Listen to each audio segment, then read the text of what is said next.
വെളിപ്പാട് പുസ്തകം 22-ാം അധ്യായം 21-ാമത്തെ വാക്യം വായിച്ച് വെളിപ്പാട് 22-21.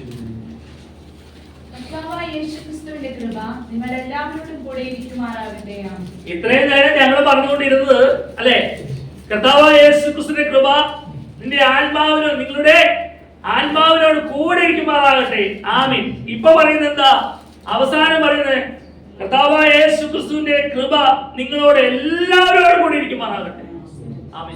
ഈ കൃപ നമ്മളോട് എല്ലാവരും കൂടി ഇരുന്നാലുള്ള പ്രത്യേകത എന്താ? കാഹളം ധരിക്കുമ്പോൾ നമ്മൾ ആരും തള്ളപ്പെട്ടു പോകില്ല. നമ്മളെല്ലാവരും എവിടെ ഉണ്ടാകും? ആരും തങ്ങളുടെ പർദീസയിൽ. അവിടുത്തെ ഒരു പ്രത്യേകത എന്ന് പറയുന്നത്, അന്ന് അനുഭവിക്കുന്ന സന്തോഷം എന്ന് പറയുന്നത് ഇവിടെ കിട്ടുന്ന ചെറിയ നന്മകൾ കിട്ടുമ്പോൾ സന്തോഷമല്ല. ആ സന്തോഷം എന്ന് വെച്ചാൽ കൊള്ള കിട്ടിയവനെ പോയാ. അന്നേരത്തെ ഇപ്പൊ നമ്മുടെയൊക്കെ ചിരിക്കൊക്കെ ഭയങ്കര വ്യത്യാസം, ഭയങ്കര ഹാപ്പി ആയിരിക്കും. തൊഴുത്തിൽ നിന്ന് ഒരു പശുക്കിടാവിനെ അഴിച്ചു വിട്ടാൽ ആ പശുക്കിടാവ് എങ്ങനെയൊക്കെ തുള്ളിച്ചാട് ഓടും. കണ്ടിട്ടുണ്ടോ പശുക്കിടാവ് ഓടുന്നത്? ഒരു വാലൊക്കെ പൊക്കി പിടിച്ചിട്ട് ഈ ഇങ്ങനെ നിൽക്കുന്ന കിടാവ് ഇങ്ങനെ വളഞ്ഞിട്ട് ഇങ്ങനെ ചാടും കിടന്ന് ആ ചാട്ടം ഓടിക്കൊണ്ടിരിക്കുക. അത് സന്തോഷമാണ് അതിന്റെ ഓട്ടം. അതെന്താ സംഭവം എന്നറിയോ? അതിന് ഈ കഴുത്തിൽ നിന്ന് കെട്ടഴിച്ചു വിട്ടിട്ട് ഇച്ചിരി പാല് കുടിക്കും. പശുവിന്റെ പാല് ഈ ക്രാവിന്റെ അതൊക്കെ ചെല്ലുമ്പോ ക്രാവിന്റെ സന്തോഷമാണ്, പാല് കിട്ടിയ സന്തോഷമാണ്. അത് കിടന്ന് തുള്ളിച്ചാടി ഓടും. ഈ വാലൊക്കെ ഇങ്ങനെ പൊക്കി വെച്ച് കറക്കി എല്ലാവരെയും അറിയിച്ച് ഓടും. അതിന്റെ സന്തോഷം. ഓക്കെ, നമ്മൾ അതുപോലെ കൃപ നമ്മളോട് എല്ലാവരോടും കൂടി ഇരുന്നാലേ നമ്മുടെ പ്രത്യേകത എന്തറിയോ? മധ്യാകാശത്ത് എല്ലാവരും കൂടുമ്പോ ദൈവമേ രക്ഷപ്പെട്ടു, എല്ലാ സന്തോഷല്ലേ. നീതിമാൻ പ്രയാസനെ രക്ഷ പ്രാപിക്കുക. അവത്തിന്റെ ഭാവിയുടെ ഗതി എന്തായിരിക്കും? പണ്ടൊക്കെ ചെയ്തതൊക്കെ ഓർത്തുകൊണ്ടിരിക്കുമ്പോ പോവെന്ന് ആലോചിച്ചിരിക്കുക. അവിടെ എത്തി കഴിഞ്ഞപ്പോൾ സന്തോഷം. ഇതിനൊക്കെ കൃപയാണ് മക്കളെ കാരണം. അല്ലാതെ നമ്മുടെ കഴിവോ എന്റെ ശ്രേഷ്ഠതയോ പുകഴ്ചയോ ഒന്നുമല്ല, കർത്താവിന്റെ കൃപ. ആ കൃപ ലഭിച്ചു കഴിഞ്ഞാൽ നമ്മളെല്ലാവരും കർത്താവിന്റെ സന്നിധിയിൽ കടന്നു വരും. അതുകൊണ്ട് വെളിപ്പാട് പുസ്തകം അവസാനം പറയുകയാണ്, കർത്താവായ യേശുക്രിസ്തുവിന്റെ കൃപ നിങ്ങളോട് എല്ലാവരോടും കൂടി ഇരിക്കുമാറാകട്ടെ. ഒരാളെ മാറ്റി പറയുന്നില്ല. ദൈവത്തിന്റെ സന്നിധിയിൽ കടന്നു വരുന്ന ദൈവമക്കളെ തിരിച്ചറിയണം. ദൈവം ആകർഷിക്കാതെ ഒരാളിനകത്ത് കടന്നു വരൂ. ദൈവം ആകർഷിക്കാതെ. കാരണം രക്തം വില കൊടുത്ത് വാങ്ങിയ ദൈവമക്കളാണ് നമ്മൾ ഓരോരുത്തരും. നമ്മളെല്ലാവരും ഇവിടെ കൂടി കടന്നു വരുമ്പോൾ ഈ കൃപയിൽ നമ്മോട് എല്ലാവരോടും കൂടി ഇരിക്കുമ്പോൾ നമ്മളെല്ലാവരും ആനന്ദിച്ച് സന്തോഷിച്ചാണ് കടന്നു പോകുന്നത്. ഇനി നമ്മൾ ഇവിടുന്ന് പിരിഞ്ഞ് ഭവനങ്ങളിലേക്ക് കടന്നു പോകും അല്ലെ. എന്റെ പ്രത്യേകത പറയട്ടെ, ഓരോരുത്തരും ഇപ്പൊ ഒരു കൂട്ടരെ പൊക്കാശ്ശേരി, നെടുമ്പാശ്ശേരി, ആലുവ, മറ്റൂര് അങ്ങനെ ഇങ്ങനെയൊക്കെ മാറിപ്പോവാ. ഈ മാറിപ്പോകുമ്പോഴും നമുക്ക് ഈ പറഞ്ഞ കൃപയിൽ എന്തെങ്കിലും വ്യത്യാസം വരുന്നുണ്ടോ? നമ്മുടെ ശരീരം കൊണ്ട് നമ്മൾ ദൂരസ്ഥരാ അല്ലെ. ശരീരം കൊണ്ടൊക്കെ നമ്മൾ ദൂരസ്ഥരാ. പക്ഷെ ഈ ഉള്ളിൽ ആത്മാവ് കൊണ്ടോ ഒരപ്പന്റെ മക്കളാ. ഒരൊറ്റ വിഷയം വന്നാൽ മതി, അന്നേരം പ്രാർത്ഥിക്കുന്ന ദൈവമക്കള് മനസ്സിലാവും അവിടെ ഒരു പ്രയാസം വന്ന്. അന്നേരം വിളിക്കും, എന്നാണ്ട് വിശേഷം? ഓരോന്ന് ചോദിച്ച് കാര്യങ്ങളാണ് കിള്ളി അറിയും.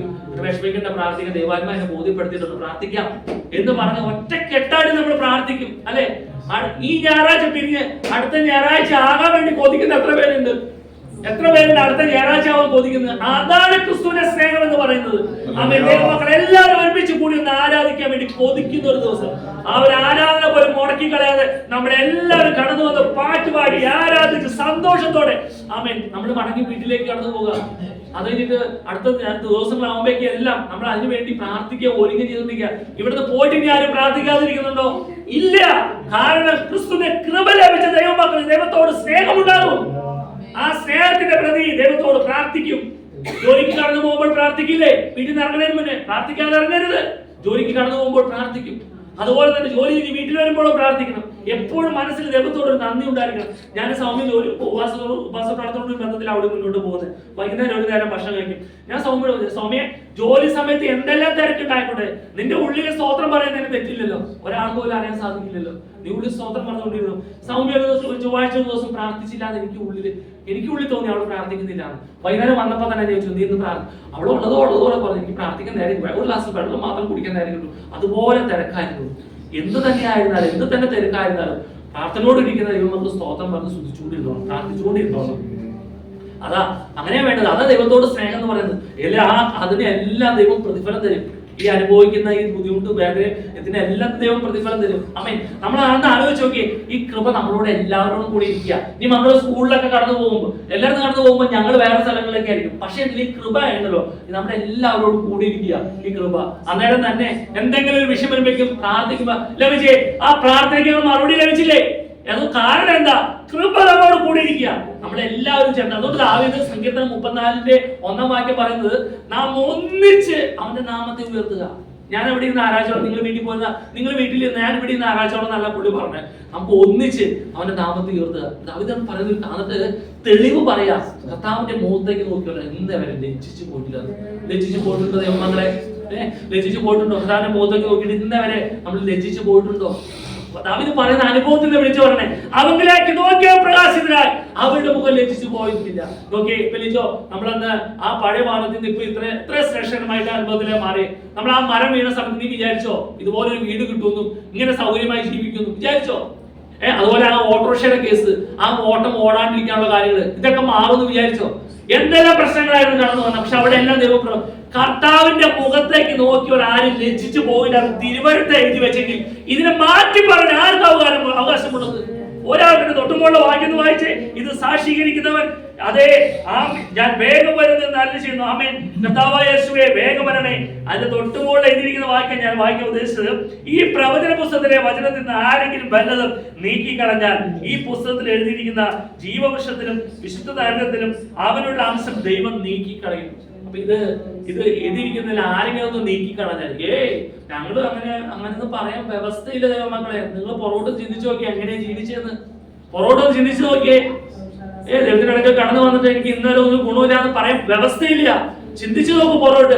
ഒറ്റ ഷർട്ട് കൊണ്ട് നടന്നൊരു കാലം ഉണ്ടായിരുന്നു എനിക്ക്. ഒരു ചെരുപ്പം കൊണ്ട് അത് നടന്ന് വട്ടം കണങ്ങി എന്റെ അടി ഉപ്പിട്ട് ചവിട്ടുന്നത് പിന്നെ ചെരുപ്പിന്റെ റബ്ബർ ഉണ്ടാകില്ല. ആ അവസ്ഥയിൽ വരെ നടന്ന ആളാണ് ഞാൻ. ഇന്ന് എന്റെ വീട്ടിൽ വന്ന് നോക്കി, വീട്ടിലിടാനൊരു ചെരുപ്പ്, പ്രാർത്ഥനയ്ക്ക് വരാനൊരു ചെരുപ്പ്, അല്ലേ? ഇപ്പൊ എല്ലാത്തിനും വ്യത്യാസം വന്നില്ലേ? എല്ലാത്തിനും വ്യത്യാസം വന്നു. ദൈവം എത്ര ശ്രേഷ്ഠമായിട്ട് ഒന്നുമില്ല എന്ന് പറയുന്ന അവസ്ഥ ചിന്തിക്കാൻ പറ്റും. ദൈവത്തോട് പറയരുത്.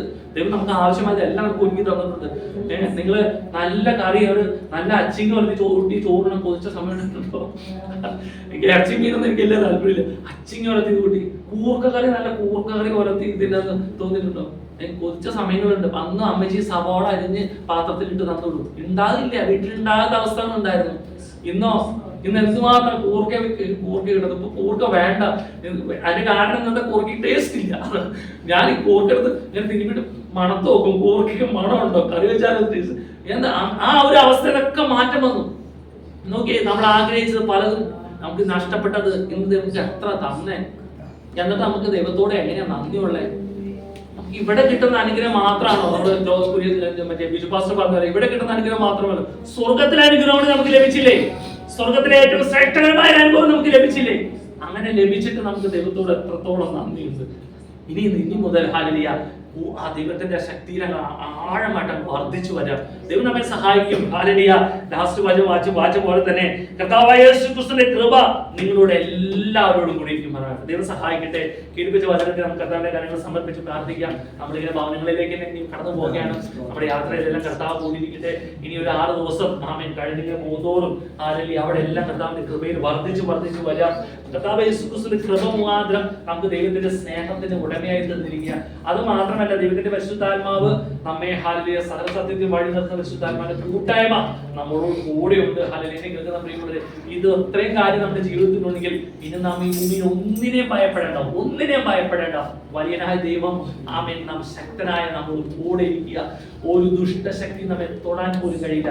നമ്മുടെ ചിന്താ മണ്ഡലത്തെ വരെ സൂക്ഷിക്കുവാൻ പരിശുദ്ധാത്മാവിന് സാധിക്കും. നമ്മുടെ എന്ത് ചിന്തിക്കുന്നു, ദോഷകരമായ ഒരു ചിന്തയാണ് കടന്നു വരുന്നെങ്കിൽ അതിനപ്പം തന്നെ തുടച്ചു മാറ്റുവാൻ പരിശുദ്ധാത്മാവിന് സാധിക്കും. പരിശുദ്ധാത്മാവ് ഓൺ ദ സ്പോട്ടിൽ നമ്മുടെ ചിന്താ മണ്ഡലങ്ങളെ വരെ ക്ലിയർ ആക്കി തരും. ഈ പരിശുദ്ധാത്മാവിന്റെ ഒരു അനുഭവം നമ്മൾ അനുഭവിക്കുന്നത് കർത്താവായ യേശു ക്രിസ്തു എനിക്കും നിങ്ങൾക്ക് വേണ്ടി കാൽവരിയിൽ രക്തം വില കൊടുത്ത് വാങ്ങിക്കൊണ്ടാണ് ഇന്ന് നമ്മൾ ഇതെല്ലാം അനുഭവിക്കുന്നത്. യേശുക്രിസ്തു വേദനിപ്പിക്കുന്ന, യേശുക്രിസ്തുവിനെ ഭാരം വരുത്തുന്ന, യേശുക്രിസ്തുവിനെ നിന്ദിക്കുന്ന ഒരു പ്രവൃത്തി പോലും, ഒരു ചിന്ത പോലും, ഒരു സംസാരം പോലും എന്റെ നിങ്ങളുടെ ഭാഗത്തിന് ഉണ്ടാകരുത്. ഇവിടെ എല്ലാം ഉയരേണ്ടത് കർത്താവ് യേശുക്രിസ്തുവാണ്. യേശുക്രിസ്തു നമുക്ക് വേണ്ടി കാണിച്ച മാതൃകയാണ് ഏറ്റവും ഉയർന്നു വരുന്നത്. വലിയനായ ദൈവം നമ്മെ സഹായിക്കട്ടെ. കേൾപ്പിച്ച വചനത്തെ സമർപ്പിച്ചു കൊടുത്തുകൊണ്ടും കേട്ട ദൈവ മക്കളെ എല്ലാവരും കർത്താവിന്റെ കാര്യങ്ങൾ സമർപ്പിച്ചു അടിയനെ സമർപ്പിച്ചു കൊടുത്തുകൊണ്ടും ഇപ്പോൾ സഹോദരൻ ബാലഭാഗത്ത് ലിജോ ശബ്ദം മൂർത്തി പ്രാർത്ഥിച്ചു.